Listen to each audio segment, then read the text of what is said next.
welcome. On behalf of the One Book Committee, welcome to the 8th Annual One Book, One Region Kickoff. My name is Betty Ann Reiter, and I'm the director of the Groton Public Library. I've been involved with the project since the beginning.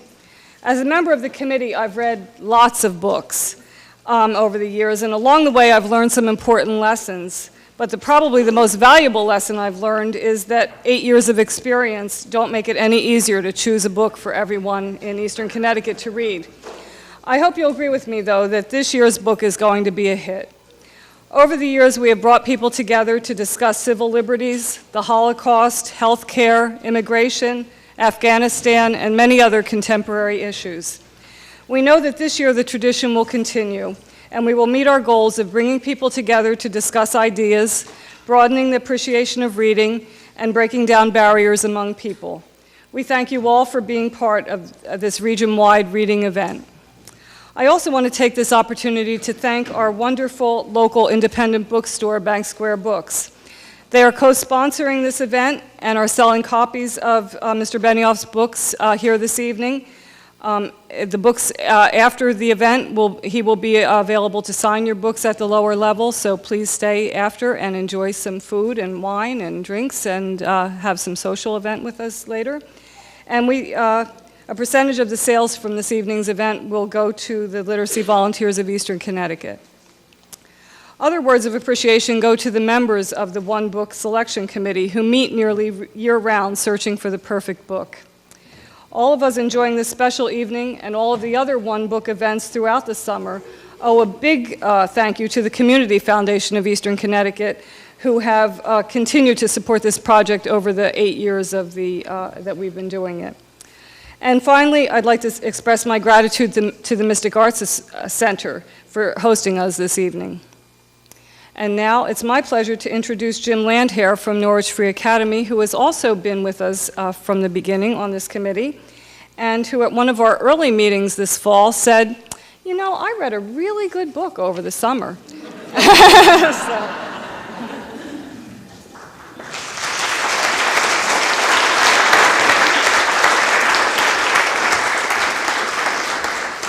And I read some bad ones, too, that neither of you are going to have to worry about reading as one of our selections this year. Actually, this is a different type of book because, you know, some of us aren't real familiar with our history that we should be. And I know that as we get older, we forget more and more and more. So we thought we'd set the stage for you tonight. And we brought in a professor from Connecticut College whose background is Russian history. So he's going to give you a little bit of background knowledge on the story, the real story, before you get to read the fiction. So I'd like to introduce Mirjan Despalovich. Leningrad is an extraordinary story, and I'm not going to give you a history of it, but there are certain moments, I think, that ought to be remembered.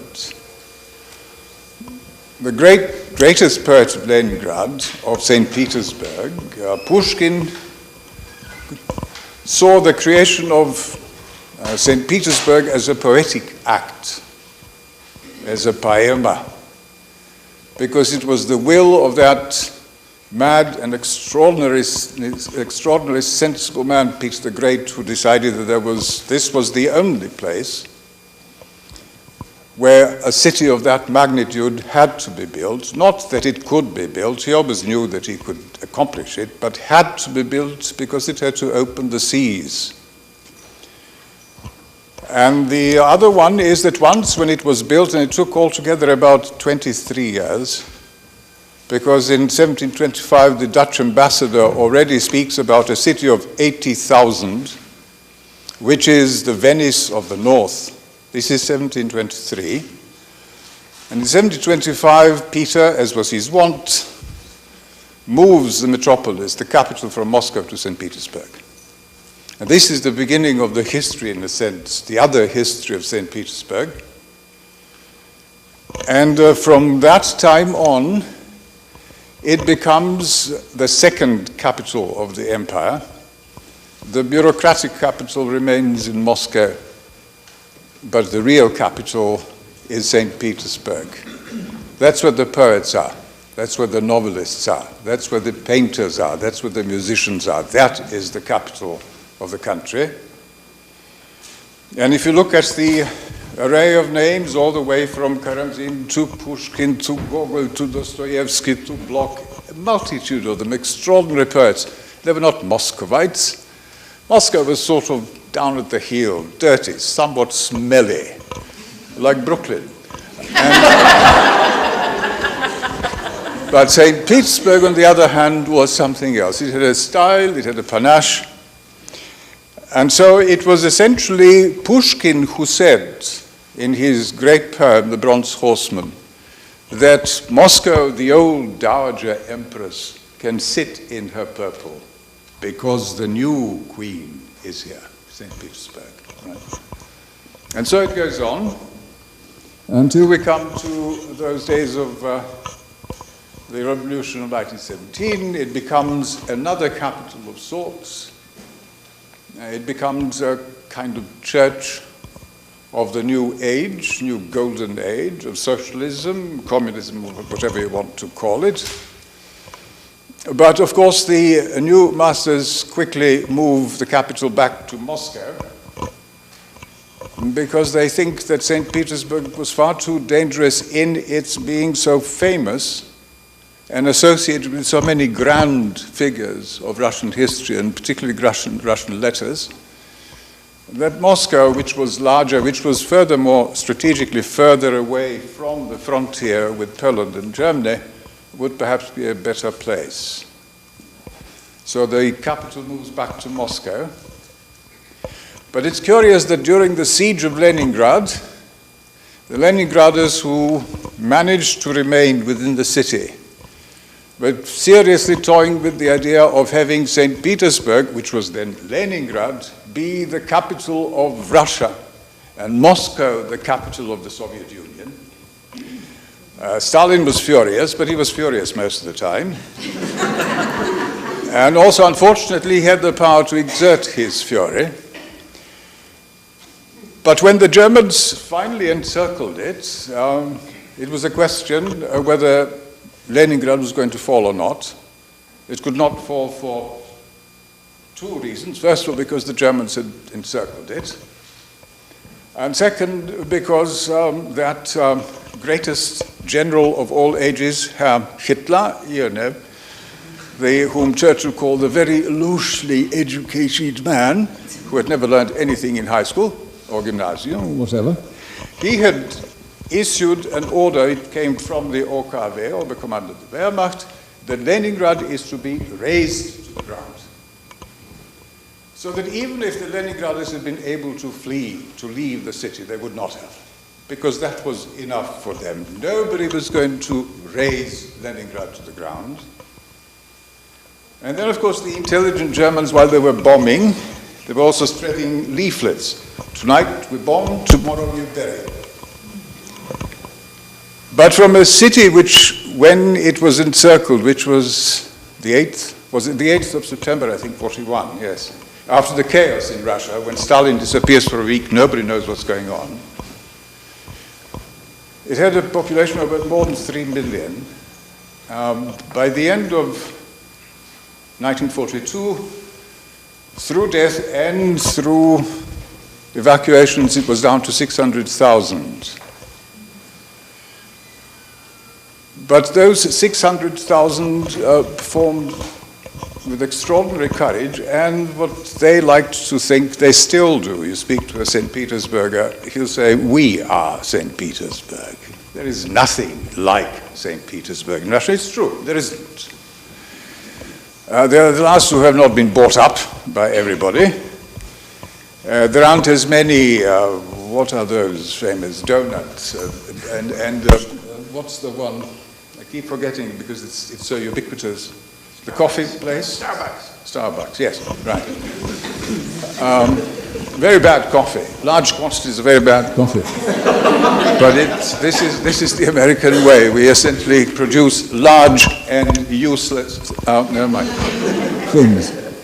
So when when it became perfectly obvious that there will be no retreat, they had yet another reason why they would never even think of retreating, because in October there's a panic in Moscow, and Muscovites flee. And here the Leningraders who say it would never occur to us, we do not flee. Of course they couldn't physically, it was impossible. The evacuations later on were sort of clumsy and everything else, and the state was so utterly disorganized that nobody knew what to do in the case of a defense of a city of this magnitude, of this size, until they sent Zhukov, who in 3 days instilled and organized the defenses, and from that moment on, it became perfectly obvious that even if they wanted to, they were not going to take Leningrad. And on the 27th of April 1944, Leningrad is liberated and reconstruction begins. But this is enough nonsense. Let me tell you, the most important people who did not want to leave Leningrad were poets. Poets, musicians, and teachers. They absolutely refused to leave. There was a great poet, Anna Akhmatova. And let me just read you two of her simple poems. The one is called Mужество, which is courage. It does not translate properly. It's not courage, because women are just as courageous as men. As a matter of fact, in Leningrad, they found out that women were more courageous than men, that men failed easily, but recovered faster, and women had greater endurance. But once they began to fail, they failed. They were all starving for 800 days. But this is what she says on this courage. This is 1942, about 6 months after the siege. We know what now is laid upon things, and what the end of now brings forth. The time is come for us to stand fast. This is our moment of courage. It is cast. Death-dealing bullets we will take lightly. For the home that is lost will shed no tear. But you, Russian word, will save. And brightly will burn the language of Rus. Free and clear will bear you through this, strike off the chains, and give you to our grandchildren our future's grain forever. This is the defense. It is not that they were defending the city. They were defending the city of poets. The language was the thing they defended. And let me give you another two, just very short ones. Then I think I ought to shut up, because you have more important things to hear. This is also 1942. The first Maybug zoomed over the pier, the forerunner of many to come. The sailor broke into tears and doffed his cap. He who sailed the sea pregnant with death, down the waves of death to the death that lay in wait. Or the other one, you, my friends of the last call-up, my life was saved that I may mourn you. We shall not bow in grief over your memory. We shall shout out your names to the world. Ah, so many names, never mind. You are with us. All on your knees, all. The crimson tide is rising, and Leningraders again march through smoke. The living with the dead. Glory knows no death. This was Anna Akhmatova, a magnificent poet. And now the relay is passed on to a worthier man.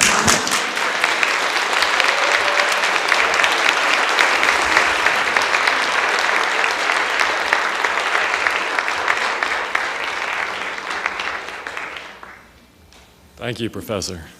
I could have listened to that for another hour. There's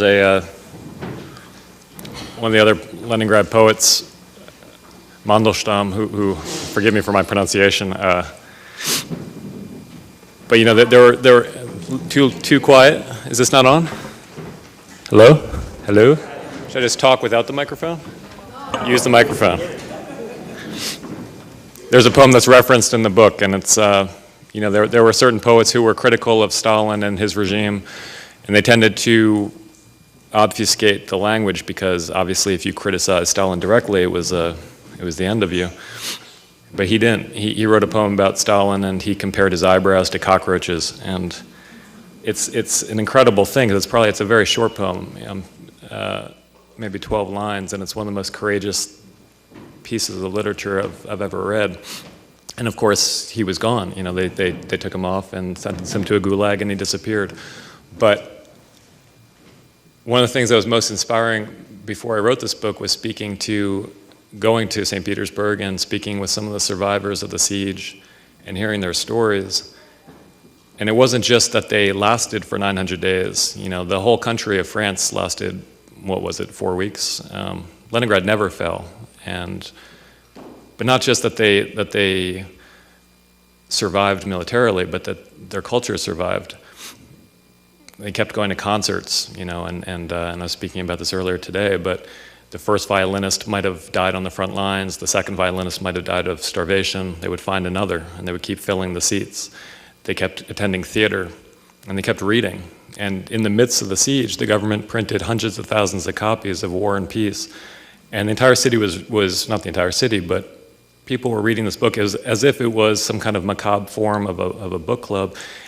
And people were talking about the book, and you'd see this in the diaries that, you look at the diaries of various people in Leningrad in 1943, and a great number of them were reading War and Peace in the middle of the siege. And of course, it was incredibly relevant to them because so much of that book is about the failed Napoleonic invasion. And here they were living through their own invasion, and they really believed that it would end the same way. And they were right. But aside from everything else, one thing that impresses you when you visit St. Petersburg, as the professor just spoke about, is the literature and that it feels like a real part of that city. And I remember thinking I was far from home. One of the first people I met there was a 21-year-old woman who was one of my guides, and we passed some place, and it had some kind of relevance to Pushkin. It was, everywhere you go, there are plaques saying Pushkin ate an oyster here or something, and I mentioned having just read Eugene Onegin, and she started quoting the opening passages and continued to quote for 5 minutes. And this is not so rare over there. You get into a taxi cab and you can have great conversations about Chekhov and Tolstoy. It is not quite like home in that sense. I'm just going to read the first chapter of the book, and then we can talk a little bit about things. And I guess the main reason to read the first chapter is I don't have to introduce much to you. So here goes. It's being narrated by Lev, who at the time he's describing, he's 16 years old, but he's an old man looking back as well. Can you hear me now? Is everything good? You have never been so hungry. You have never been so cold. When we slept, if we slept, we dreamed of the feast we had carelessly eaten 7 months earlier. All that buttered bread, the potato dumplings, the sausages, eaten with disregard, swallowing without tasting, leaving great crumbs on our plates, scraps of fat. In June of 1941, before the Germans came, we thought we were poor, but June seemed like paradise by winter. At night, the wind blew so loud and long it startled you when it stopped. The shutter hinges of the burnt-out cafe on the corner would quit creaking for a few ominous seconds, as if a predator neared and the smaller animals hushed in terror. The shutters themselves had been torn down for firewood in November. There was no more scrap wood in Leningrad. Every wood sign, the slats of the park benches, the floorboards of shattered buildings, all gone and burning in someone's stove.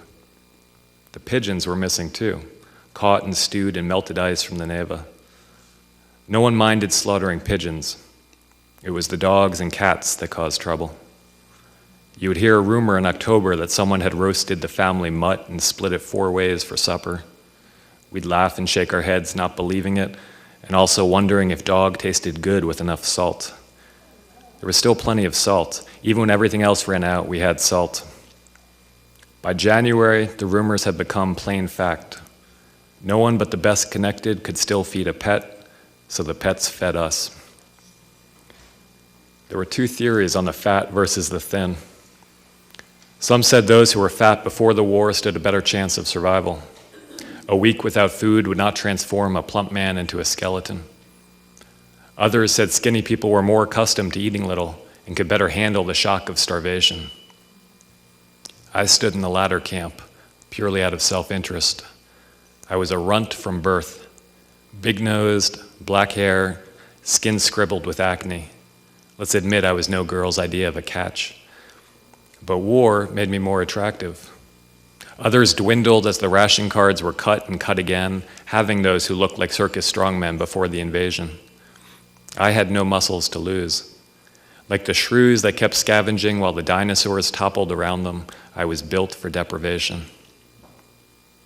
On New Year's Eve, I sat on the rooftop of the Kirov, the apartment building where I'd lived since I was 5, watching the fat gray anti-aircraft blimps swarm under the clouds, waiting for the bombers. That time of year, the sun lingers in the sky for only 6 hours, scurrying from horizon to horizon as if spooked. Every night, 4 of us would sit on the roof for a 3-hour shift, armed with sand pails, iron tongs, and shovels, bundled in all the shirts and sweaters and coats we could find, watching the skies. We were the firefighters. The Germans had decided rushing the city would be too costly, so instead they encircled us, intending to starve us out, bomb us out, burn us out.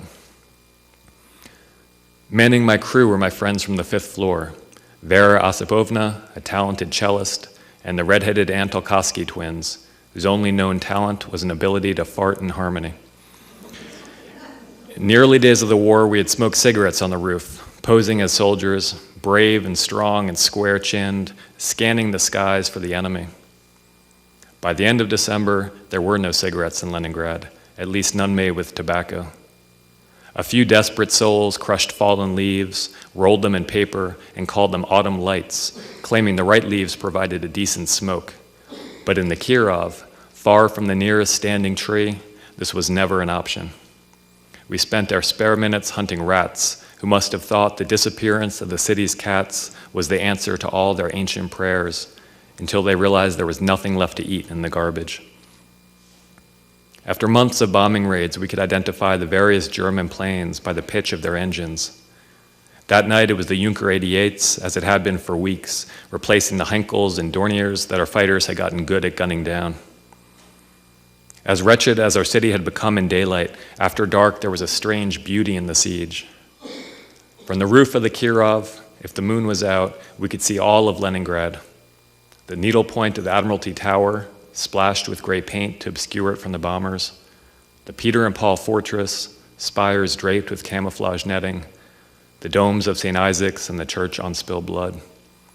We could see the crews manning the anti-aircraft guns on the rooftops of neighboring buildings.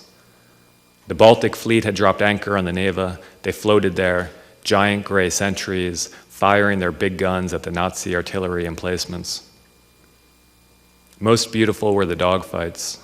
The Ju-88s and the Sukhois circled above the city, invisible from below unless they were caught in the eyes of the powerful searchlights.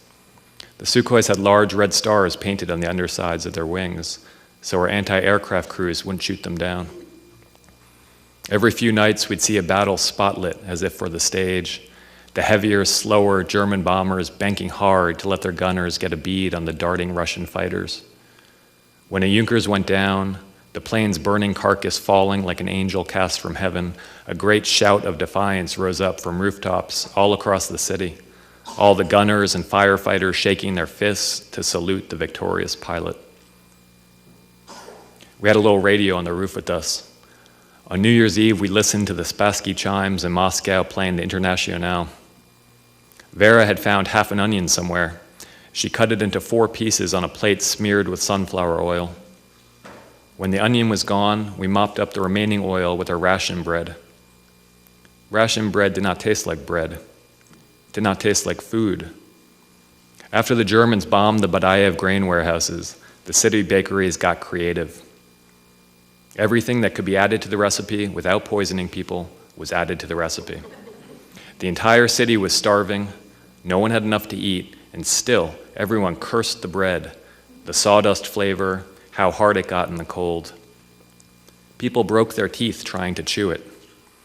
Even today, even when I've forgotten the faces of people I loved, I can still remember the taste of that bread. Half an onion and a 125-gram loaf of bread split 4 ways. This was a decent meal. We lay on our backs, wrapped in blankets, watching the air raid blimps on their long tethers drifting in the wind, listening to the radio's metronome. When there was no music to play or news to report, the radio station transmitted the sound of a metronome, that endless tick, tick, tick, letting us know the city was still unconquered, the fascists still outside the gate. The broadcast metronome was Peter's beating heart, and the Germans never stilled it. It was Vera who spotted the man falling from the sky. She shouted and pointed, and we all stood to get a better look. One of the searchlights shone on a parachutist descending toward the city, his silk canopy a white tulip bulb above him. "A Fritz," said Oleg Antokoski, and he was right. We could see the gray Luftwaffe uniform. Where had he come from? None of us had heard the sounds of aerial combat or the report of an AA gun. We hadn't heard a bomber passing overhead for close to an hour. "Maybe it started," said Vera. For weeks we've been hearing rumors that the Germans were preparing a massive paratrooper drop, a final raid to pluck the miserable thorn of Leningrad from their advancing army's backside. At any minute we expected to look up and see thousands of Nazis drifting toward the city, a snowstorm of white parachutes blotting out the sky. But dozens of searchlights slashed through the darkness and found no more enemies. There was only this one, and judging from the limpness of the body suspended from the parachute harness, he was already dead. We watched him drift down, frozen in the searchlight, low enough that we could see that one of his black boots was missing. "He's coming our way," I said. The wind blew him toward Vanova Street. The twins looked at each other. "Luger," said Oleg. "Luftwaffe don't carry Lugers," said Grisha. He was 5 minutes older and the authority on Nazi weaponry. "Walter PPK. Vera smiled at me. "German chocolate." We ran for the stairway door, abandoning our firefighting tools, racing down the dark stairwell.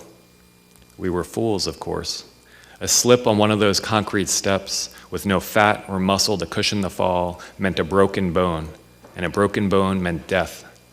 But none of us cared. We were very young, and a dead German was falling onto Vanova Street, carrying gifts from Das Vaterland. We sprinted through the courtyard and climbed over the locked gate. All the street lamps were dark. The entire city was dark, partly to make the job tougher for the bombers, and partly because most of the electricity was diverted to the munitions factories. But the moon was bright enough to see by.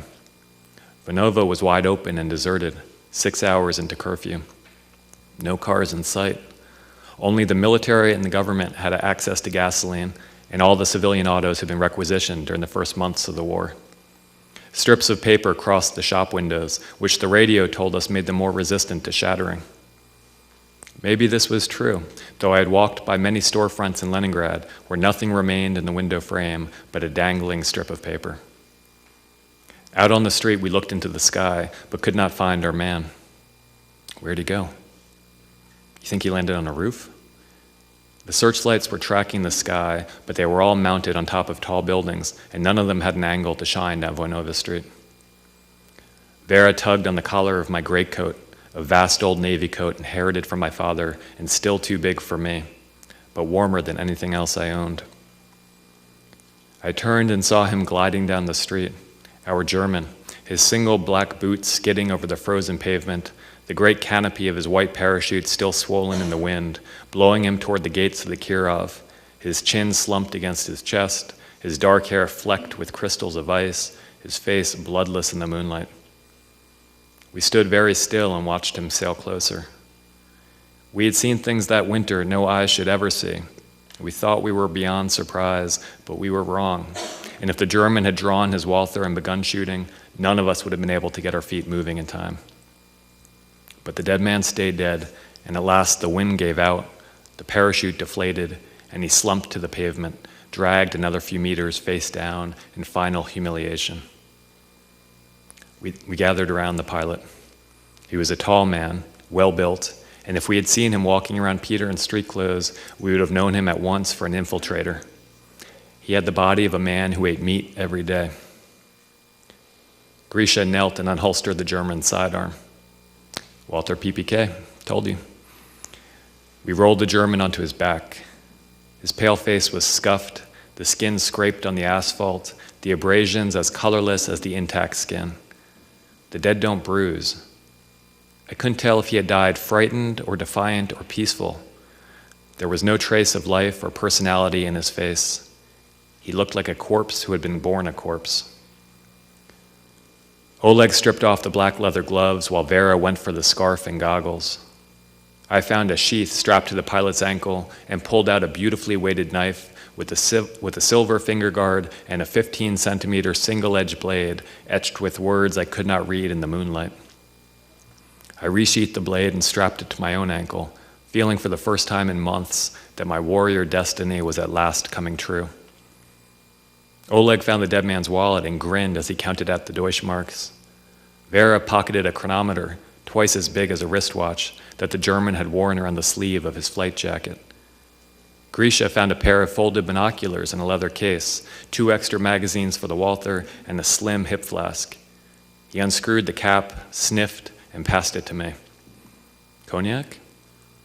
I took a sip and nodded. Cognac.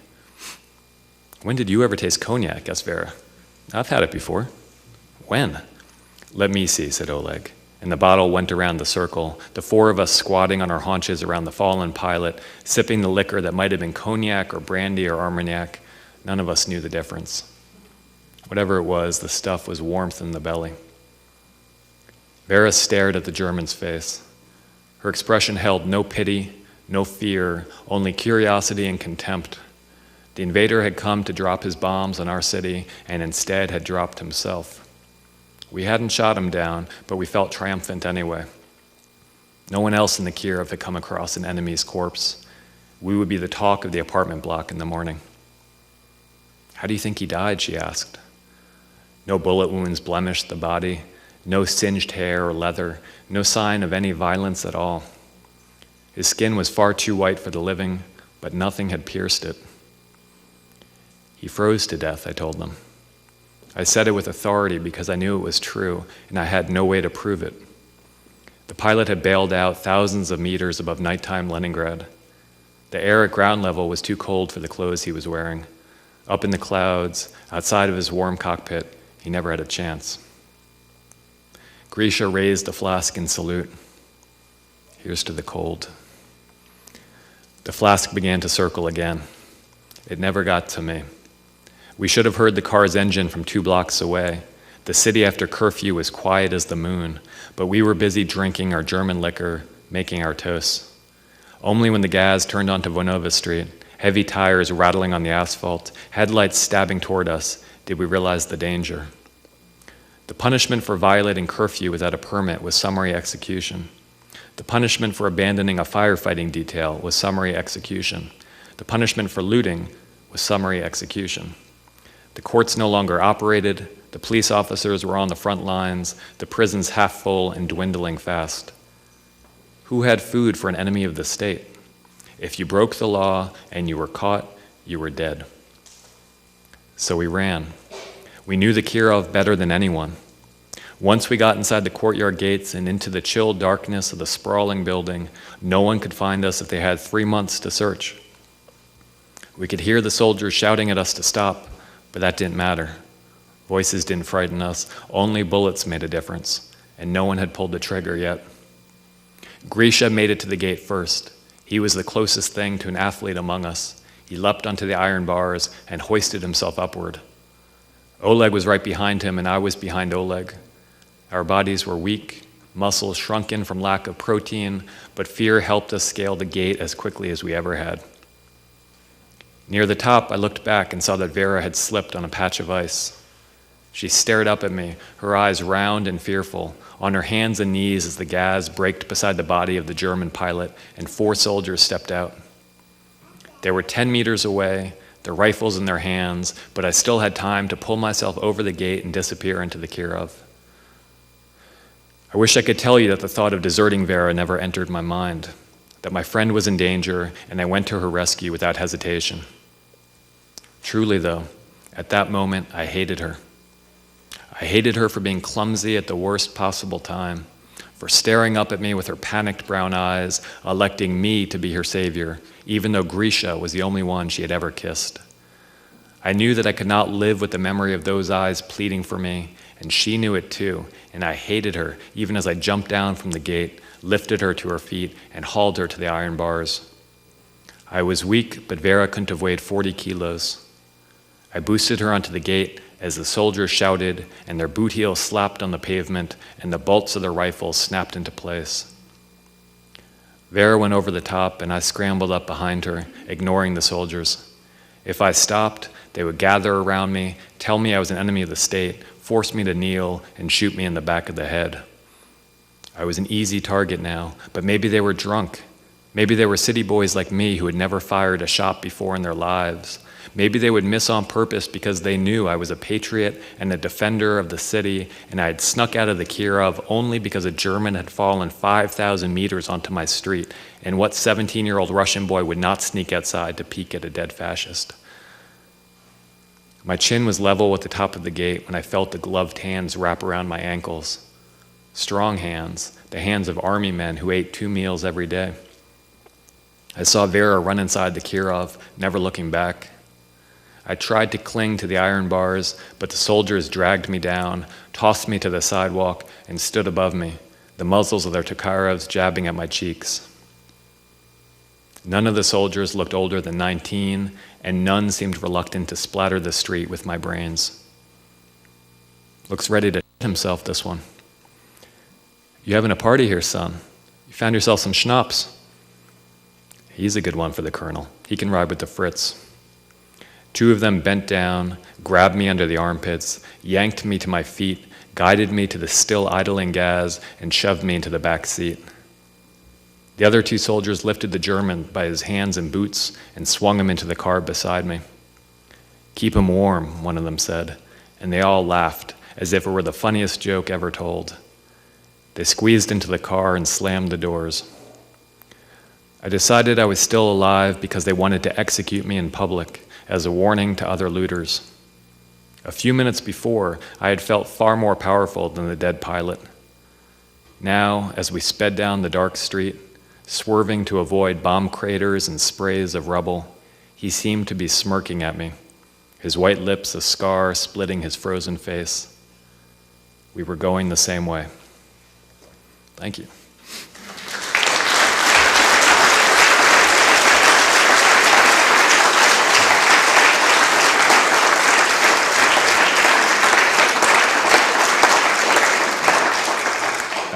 One of my friends, his mother is a speech therapist, and she told me a couple years ago at dinner, prompted by nothing I thought, that I have a lazy S. So now, whenever I'm reading, I hear my lazy S, and there's this one sentence in there that always triggers it, so I'm very self-conscious about it. But anyway, thank you for suffering through my lazy S. I guess it'd be interesting. I'd be curious to ask the professor about it, but apparently Anna Akhmatova, the poet that he was talking about right before I read, gave a reading of one of her poems after the siege had been lifted, and I don't think she was there for the entirety of the siege. I'm not sure.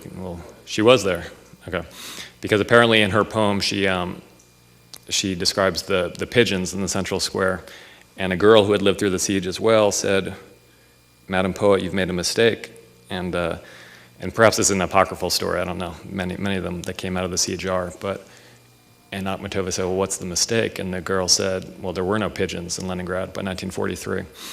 And it was true. You know, all the pigeons had disappeared, all the cats and dogs. And people started to as well. Of course, cannibalism became more and more prevalent. But we don't have to talk about that too much right now. I am happy to answer any questions that anyone might have about the book or anything else, except for my lazy ass. Yes? What is the significance of the eggs? Is there a reason to show that life goes on and the world is round? or oval.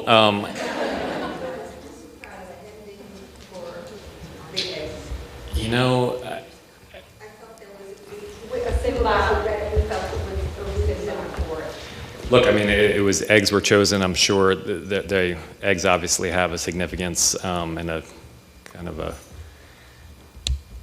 I wasn't consciously trying to incorporate symbolism into it. That doesn't mean that there was not something there, but for me, it was actually what was much more interesting about the eggs was that eggs are fragile and eggs freeze easily, and it made it incredibly difficult for this objective that the two boys have. It made it that much more difficult. And beyond all that, the whole story revolves around they need the eggs for a cake, you know. So once I started writing, of course, it's hard not to think about eggs and how they, you know, their symbolic significance and everything else, but there wasn't any conscious attempt to incorporate them as you know, symbol of the soul or symbol of eternity or whatever else.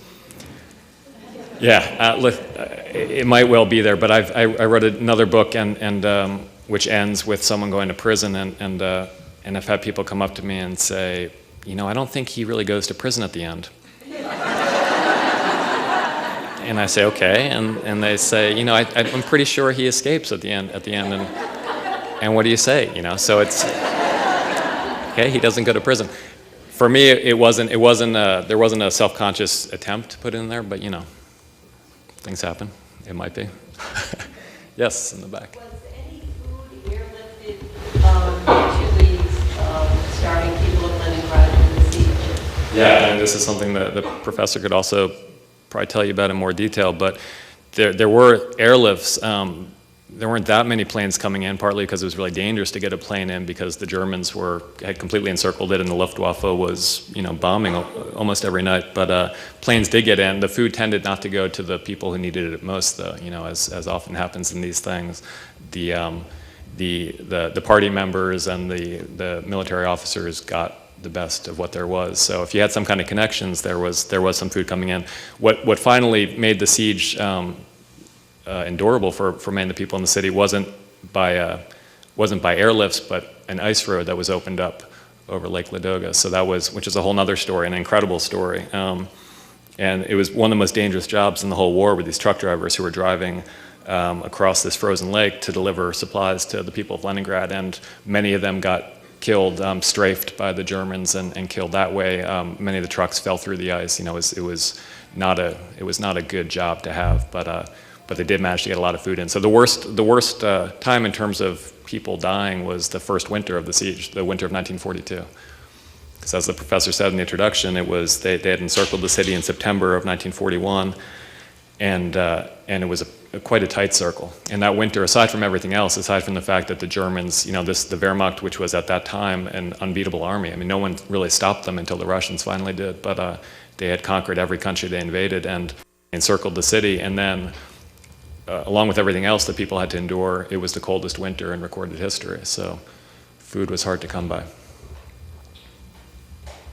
Yes? In reading this, amongst all the horrors, there was also humor. When you interviewed the survivors, did they say that a way of surviving was finding humor? Well, they were very funny. I mean, you know, there were a couple that I met when I went to St. Petersburg, and one who provided many of the great stories, who actually lives in Brooklyn now. You know, in his early 90s, and he would tell these stories, and some of them were so horrifying, but there was never any melodrama in the way he recounted these stories, and it was always with a kind of self-deprecating humor, and what I think of as a very distinctive Russian black humor. You know, very cynical and very having no tolerance for self-pity whatsoever. And you know, if any people in any time in history had the right to self-pity, I'd say it was the people of Leningrad. But they didn't go for that. And yeah, I'm sure humor was a coping mechanism. I'm sure that the arts were a coping mechanism for them, because you know, to try to just be in the present and not have any kind of outlet or escape from what was happening must have been intolerable. So I think going to the concerts and reading the books and going to theater and everything else was, you know, in some ways a reminder of their humanity. So without getting too precious about the whole thing, yes, I think the humor was very important to them. And you see it in the diaries, you know, and these diaries, again, like they'll be talking about, one of the things that was incredibly difficult was how to dispose of bodies, because so many people died, and once they were dead, it was incredibly hard to bury people because you couldn't really get access to the graveyards outside of town. The ground within the city was largely frozen, and no one had the strength to dig 6 feet holes in frozen soil. And so it became kind of a nightmare. And there were these diary accounts where you'd have dead grandma in the back room, and they were trying to eat their soup, and meanwhile they're talking about how do we get rid of poor dead grandma. And it's doesn't sound very funny, but somehow they managed to find humor even in that. So yes, the humor survived, and it was definitely probably part of what helped them survive. Boy, that was really inarticulate. Yes, how are you? Is the story inspired by personal family history or a family member? No, not really. I mean, there are shreds of autobiography in it, but it's essentially a purely fabricated story. It's a work of fiction, and especially in the opening, there are bits of reality in it, but it's not a memoir. It's a novel. It's fictional. That said, I mean, the historical details, I tried as much as possible to be completely accurate, and there's nothing that's exaggerated in there. So in terms of the accounts of cannibalism or what people were actually eating or what the Germans were doing to the people of Russia, that's all as accurate as I could make it, which is not to say that I didn't make any mistakes, because I'm sure there are some in there. But as far as I know, it's all verifiable. Yes, sir? What do you research you do from the German standpoint? Well, from the German standpoint, I mean, there's only one time where they actually have an encounter with a German. There are a couple of stories related about them, but one thing was, along with everything else, I mean, this book is kind of completely researched in the sense which is different from the other books I've written. I mean, almost every paragraph, certainly every page, there's a detail that I didn't know just off the top of my head, and so I'd have to learn about.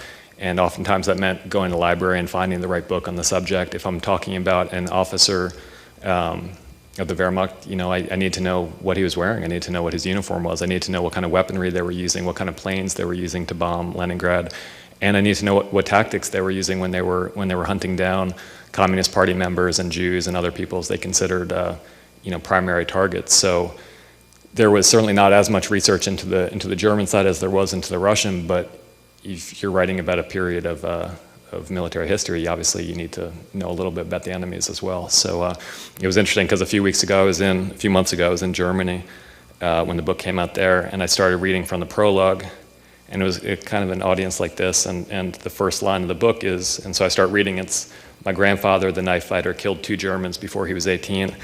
And I hadn't even thought about the line before I started reading, and I look up at this, group of 100 Germans staring back at me. No one's smiling. I thought maybe this is not the right chapter. So, yeah. Yes. Well, I love both the main characters, but I especially, like any woman would, loved Kolya. And I'm just wondering how you came up with those characters, and do you see yourself in either of them?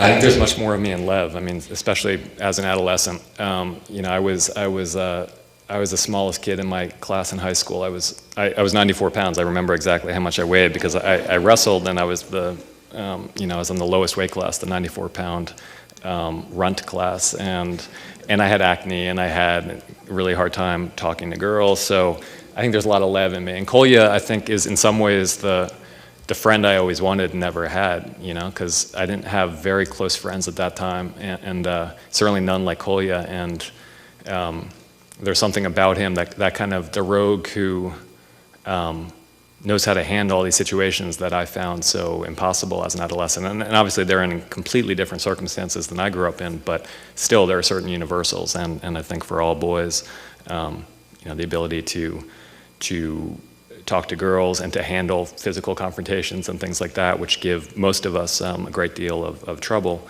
don't give Kolya so much trouble. And I think Lev is very attracted to him for his fearlessness, which turns out not to be like anyone. Kolya has certain fears. They're just not the usual ones. I mean, he's can handle himself in a knife fight, but he doesn't want people to know that he's trying to be a writer. And I think that friendship was one it's not modeled on any friendship that I ever had. I think it's more a friendship that I wished I had and didn't. Yes? So it sounded like there's a lot of research done on the book. What was the genesis of the idea? Did you realize what you were getting yourself into? Because it sounds like you got yourself into a lot. Yeah. I didn't really. I mean, to be honest, that's a good question, and I didn't know how much work it would be, and I don't know if I'll ever write another historical novel because it's you know, the previous novel, 25th Hour, was basically about the kinds of kids that I grew up with, and takes place in New York City where I grew up, and there wasn't a single thing that I had to go to the library for, and it was a lot faster, you know, and my lovely patient editor is sitting here today, and she can tell you there was every year I would get, you know, we'd meet up, and she'd say, "So how's the book coming?" And I'd say, "It's going really well. I think, you know, June. You're going to have it by June." And every June she'd call, and I'd say, "No, I meant next June. It'll be ready by next June." And this went on for about 6 years, and finally she said, "You're never going to write this book, are you?" And then I realized that I probably wasn't going to write it if I didn't start really soon, because I was losing the ability to write fiction. I was off writing other things, and screenplays mostly, and it's if you get away from the fiction for too long, I think you start to lose those muscles, because they're very different types of muscles. Anyway, I'm getting away from your question. The main thing is it was a lot of research, and it was a lot more work than I had anticipated, because once you start writing, you want to put as many details into the story as possible, because you really want to create a picture for the people reading it. You want them to experience that city as if they were there, and I wasn't able to do that until I had actually gone there, and I had spent a lot of time in libraries reading a lot of books, and I don't know if I have the stamina to go through it again. And it's a short book, but it took forever. I mean, it took me 5 years before I really got into the first chapter. So what was it that set you on that path? Right. I avoided that question because I don't have a good answer for it. I don't really know. I mean, it's a great question. I remember having the initial thought, the conception of the story of these two boys looking for a dozen eggs in a city under siege. I didn't even know what city it was. I mean, I thought it could be, and I started researching various cities and various sieges at different times in history. So from modern times, like the siege of Sarajevo, to medieval sieges of walled cities in Europe, and none of them seemed quite right. And then I read this book, The 900 Days by Harrison Salisbury, which is one of the books I think in the acknowledgments. And I was about 100 pages into that when I knew that Leningrad was the right city for my story. And then I went to St. Petersburg, but again, that initial core concept of, I don't know where it came from. I probably ripped it off from somewhere, but I don't know from whom. Yes? How many times did you go to Leningrad, and how did you cope with the language differences? Yeah, well, I was lucky.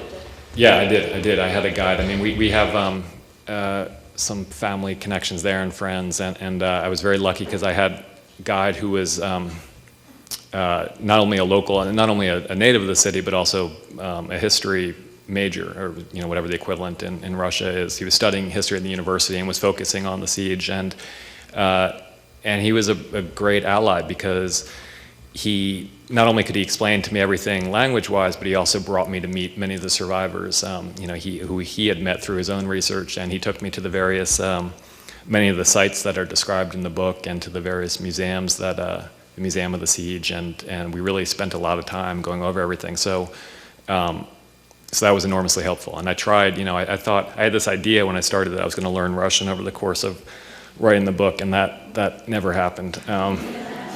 Unfortunately, due to my own laziness and incompetence at languages, but he was a great asset, and so twice to St. Petersburg.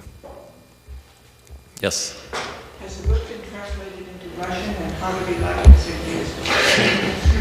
Yeah, that's a funny question.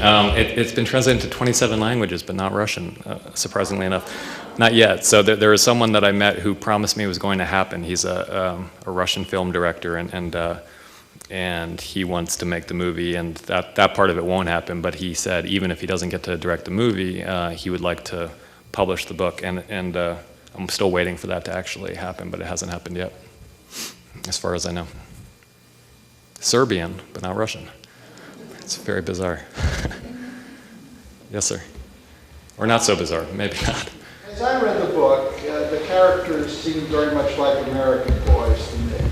Now, is that, in your view, are all boys the same across the world, or did you see a difference in Russian, and how did you deal with that one? Yeah, no, I mean, I don't think that all boys are the same across the world. I think there are certain universals, as we were talking about before, but No, I mean, if that was certainly not the intention to make them seem like American boys. So if they did for you, I'd say that was that's a failing of the book, because they shouldn't seem like American boys. They're really based on, certainly they come from my imagination, and as an American writer, it's probably hard to completely get yourself out of an American skull, but that wasn't the intent.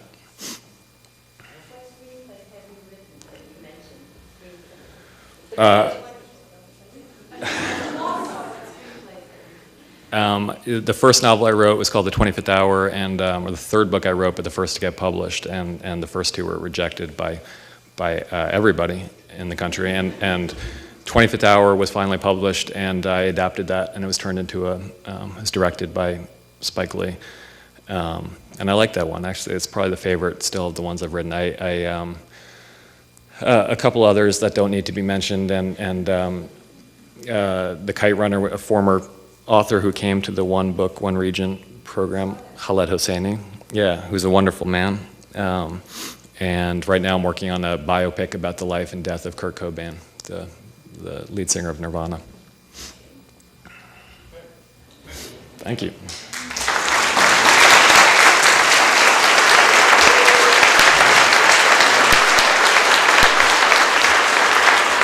So now it begins. It's really a 5-month process, okay? And if you think about it, actually, when David talked about the 25th Hour, I was thinking about our very first book in 2002 when we did Snow in August, and either you loved the ending or you hated the ending. And the 25th Hour is the same way. You're either going to really like the ending or you're not going to like the ending. And we could argue that one all night, too. This is number 8. And it's really amazing to think that we've gone this far. When we started, and I had to write them down because I couldn't remember after all this. And yes, I've been part of this from the beginning too, but we did Snow in August, and we did Fahrenheit 451, we did The Kite Runner, and when we picked The Kite Runner back, it was not a popular book. It was a nothing book, and all of a sudden it took off, and we just went along for the ride, so it was great. Mountains Beyond Mountains, the Tracy Kidder book, The True Story of Hansel and Gretel. We did Across 100 Mountains with Rena Grande, and then last year we did Life is So Good. So it's been a really pretty interesting process, and actually I know a couple people on the One Book committee have already been talking about, oh, I'm reading this one. Maybe this is next year's book. So they're already started. Again, I'd like to thank Banks Square Books for setting this up. Starry Night Farm has provided some refreshments in the back. David's going to be in the back signing some books, but he'll be back in September. Now remember what the goals of One Book, One Region are. It's not just that you get to read it and then go away. It's that you get to read it and discuss and discuss and discuss with your friends and neighbors. And there's an awful lot of high school kids that are going to read this book. Stop them on the street and ask them, hey, did you read that book yet? That's your summer reading. Make sure you did it, okay? And get that discussion going, because that's what this is all about. It's all about getting together as a community to read something and discuss ideas with our friends and neighbors. All right? Thank you very much for coming tonight.